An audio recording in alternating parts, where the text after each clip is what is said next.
We discussed the Hispanic vote. Is it really that important? Sure, there are 40 million Hispanics in the United States, but should public officials cater to, appease, or buckle to specific populations? Besides, the Hispanic vote is not monolithic. And furthermore, we probably shouldn't use the term Hispanic. What about Latino, Latina, Chicano, Mexican, or Puerto Rican? CNN commentator Leslie Sanchez takes me to school on the power of the Hispanic vote in America.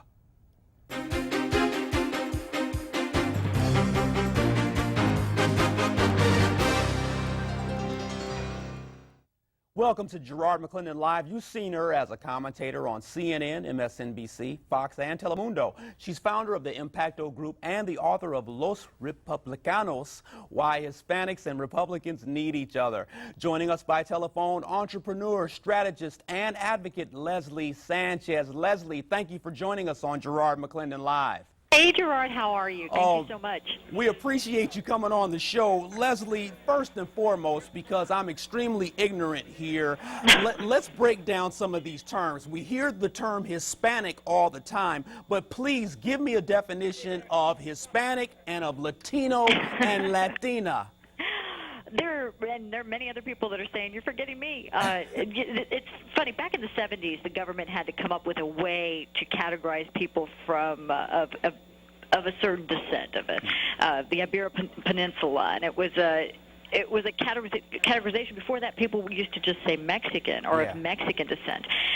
So under Nixon, actually, the government went to work. There was a special commission, and they came up with the term Hispanic, meant to encompass everybody. So actually, when you're talking about federal documents or federal government legislation, you'll see Hispanic or Hispanic Heritage Month, things that are advocates on the federal government level.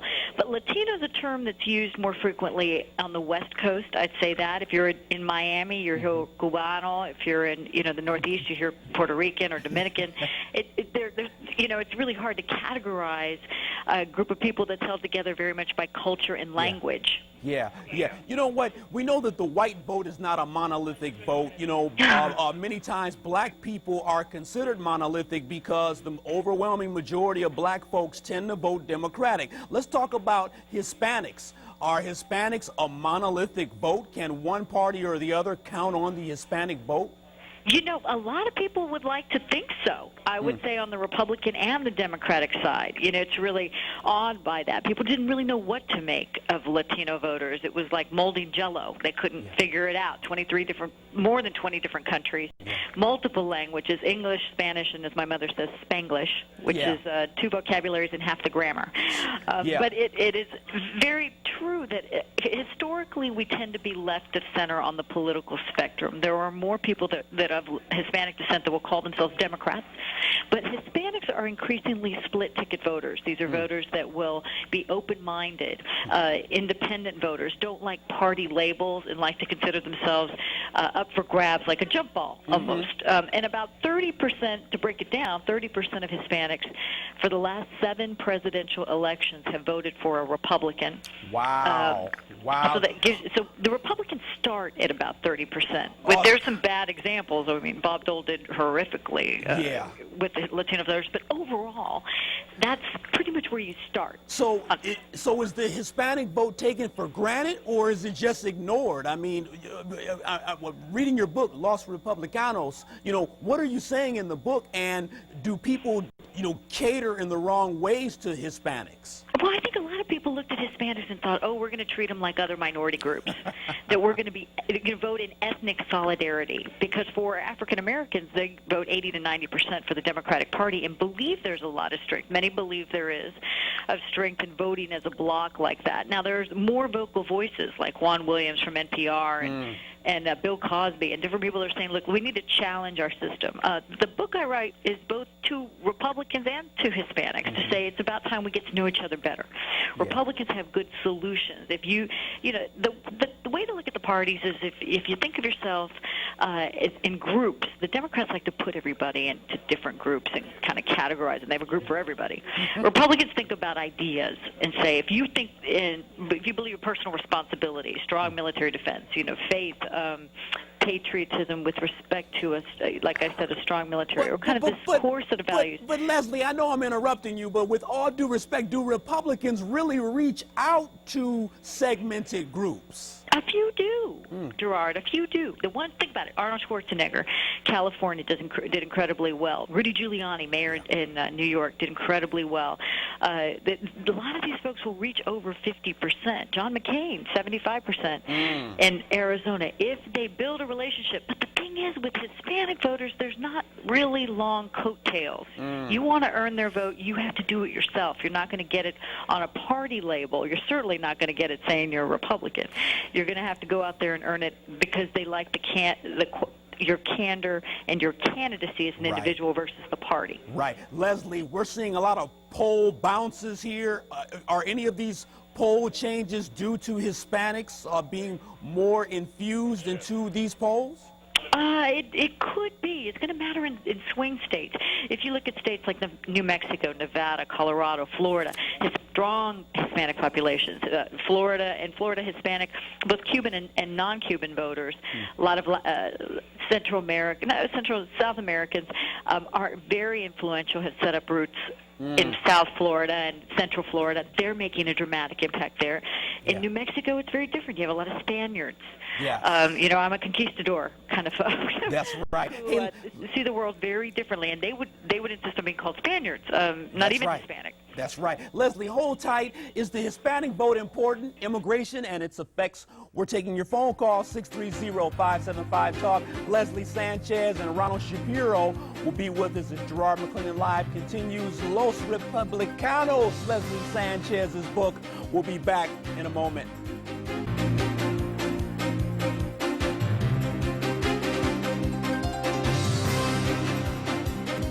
Welcome back.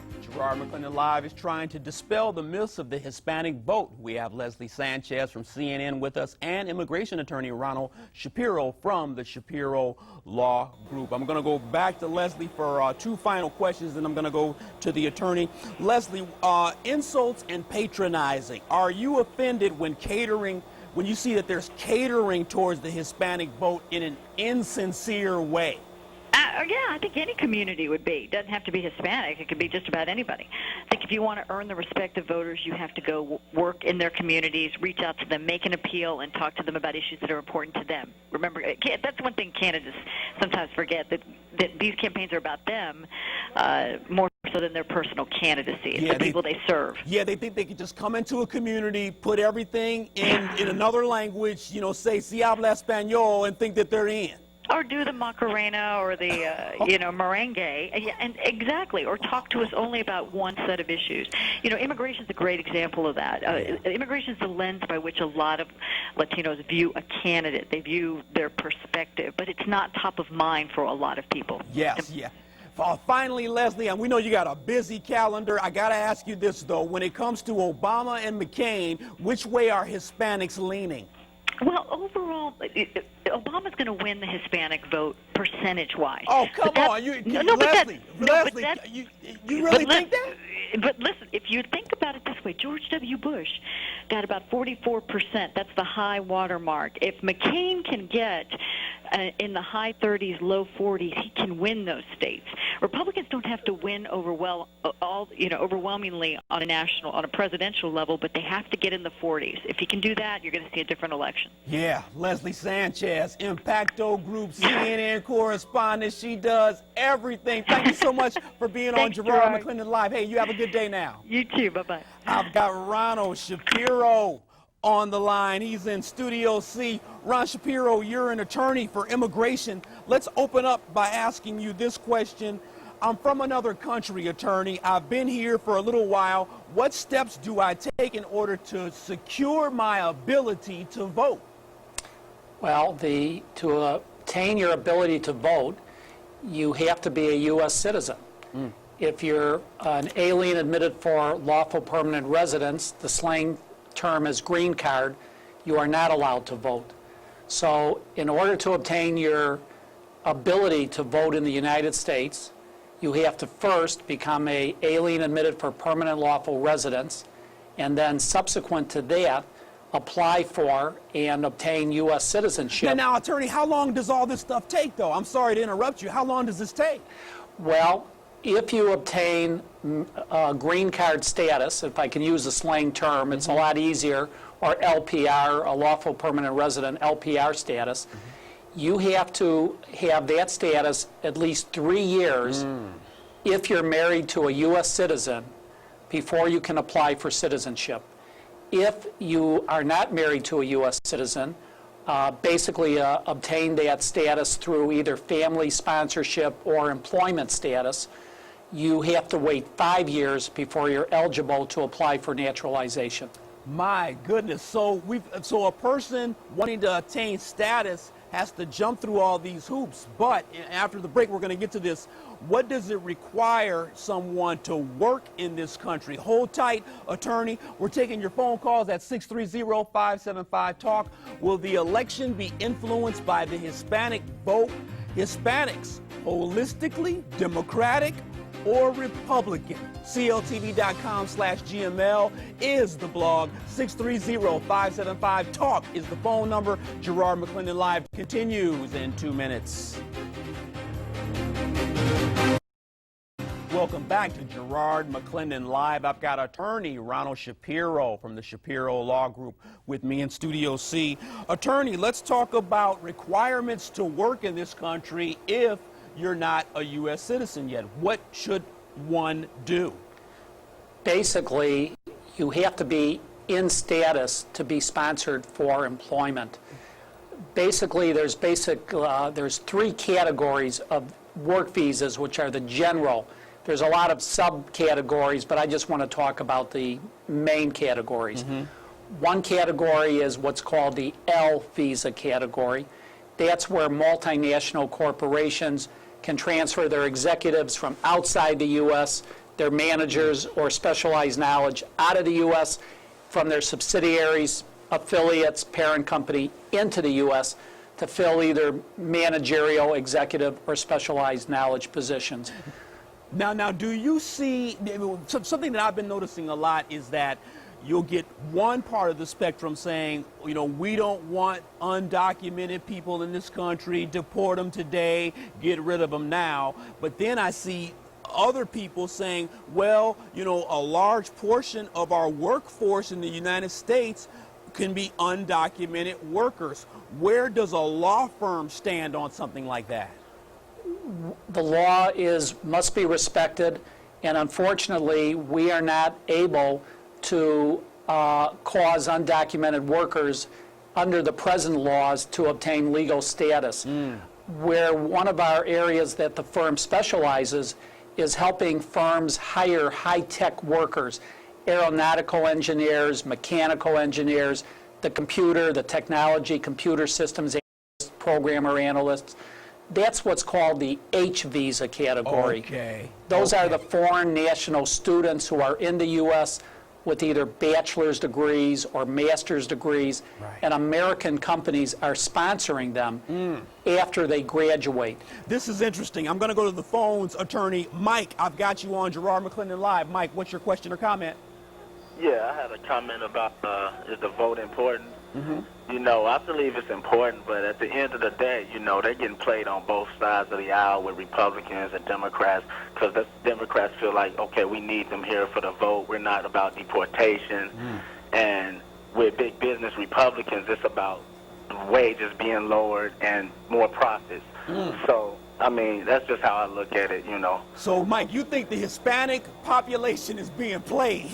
Pretty much so. That's interesting, man. I appreciate your call on Garrard McClendon Live. You know, attorney, I didn't want to get political with this, but do you think that there is an advantage for Hispanics or anyone who may be undocumented and their family members to lean towards the Obama campaign side or the McCain campaign side? Is one more sensitive to undocumented workers than the other? It really does not make a difference for the undocumented workers because they are not citizens and they cannot vote. Perhaps those individuals who are family members and those candidates who have talked about a guest worker program or an amnesty program, such as McCain or Obama, their families who are legal would have the ability to vote. Unfortunately, or maybe it's a misperception, Yes, it is. undocumented workers, they are not citizens. They cannot obtain voting cards, or I should say register to vote, and they cannot vote. Yes, sir. I'm going to the phones. Christian, thank you for calling Garrard McClendon Live. What's your comment? Okay, my comment, a couple comments real quick. One, I think right now Hispanics are viewed as just a underpaid workforce in this country, and they're voting. They're not looking for them to vote really. And I think the key thing for the future, find people who are coming up now who want to be in a government position in the future.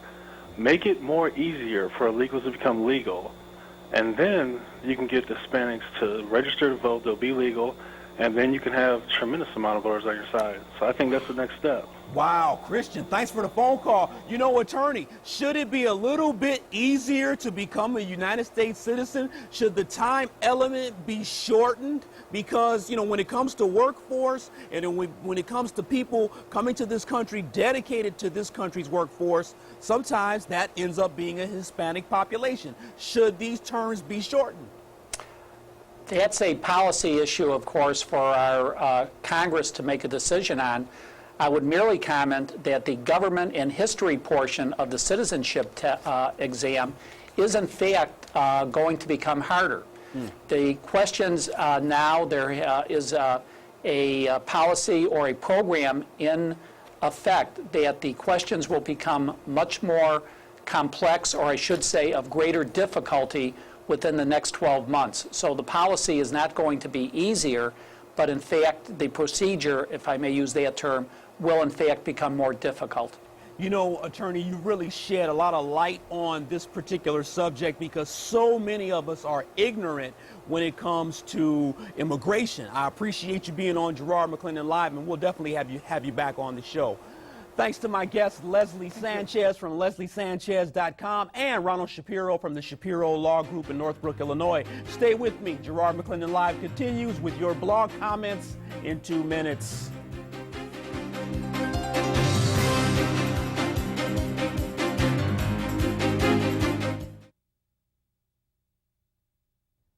Eddie chilling over there. Thank you. Thank you. Great job. You don't have too long of a drive, do you? Oh, you can't hear me. Okay, let me out. Yeah.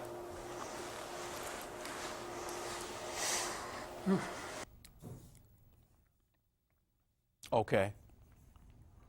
Okay. Yeah, LJ, when I say here are some examples from last night's show, okay. Okay. Cool. Okay. Okay.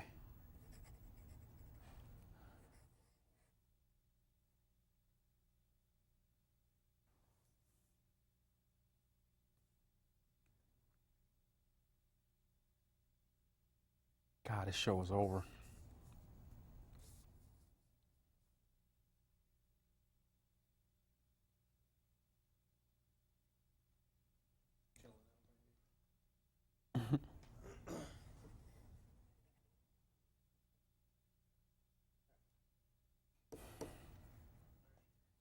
Seconds, you'll be on 2 the whole time. Okay. Okay.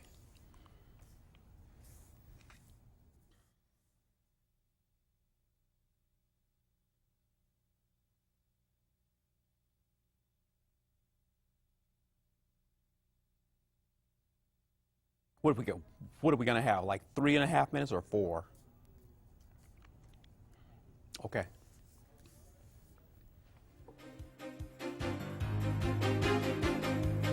You can voice your opinion by leaving blog comments, www.cltv.com/GML.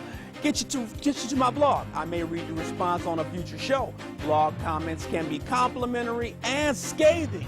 here are some examples from last night's show.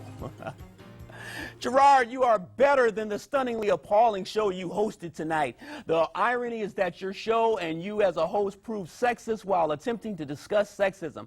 I kept waiting for one of the female guests to upbraid you. They did not. So for the benefit of society, I will. That's Cynthia Rose. You know, Cynthia, don't be so sensitive. In business and society, she says, at large, people should relate to others as humans, not genders. Gender is only important in intimate relationships. In this case, it should not be mentioned in the media or shape voting or commentary. Cynthia, don't be so naive. Come on now. You got to realize that everyone still looks at the next person as either a hideous or attractive person. I've got another blog comment coming up here. This one's from John.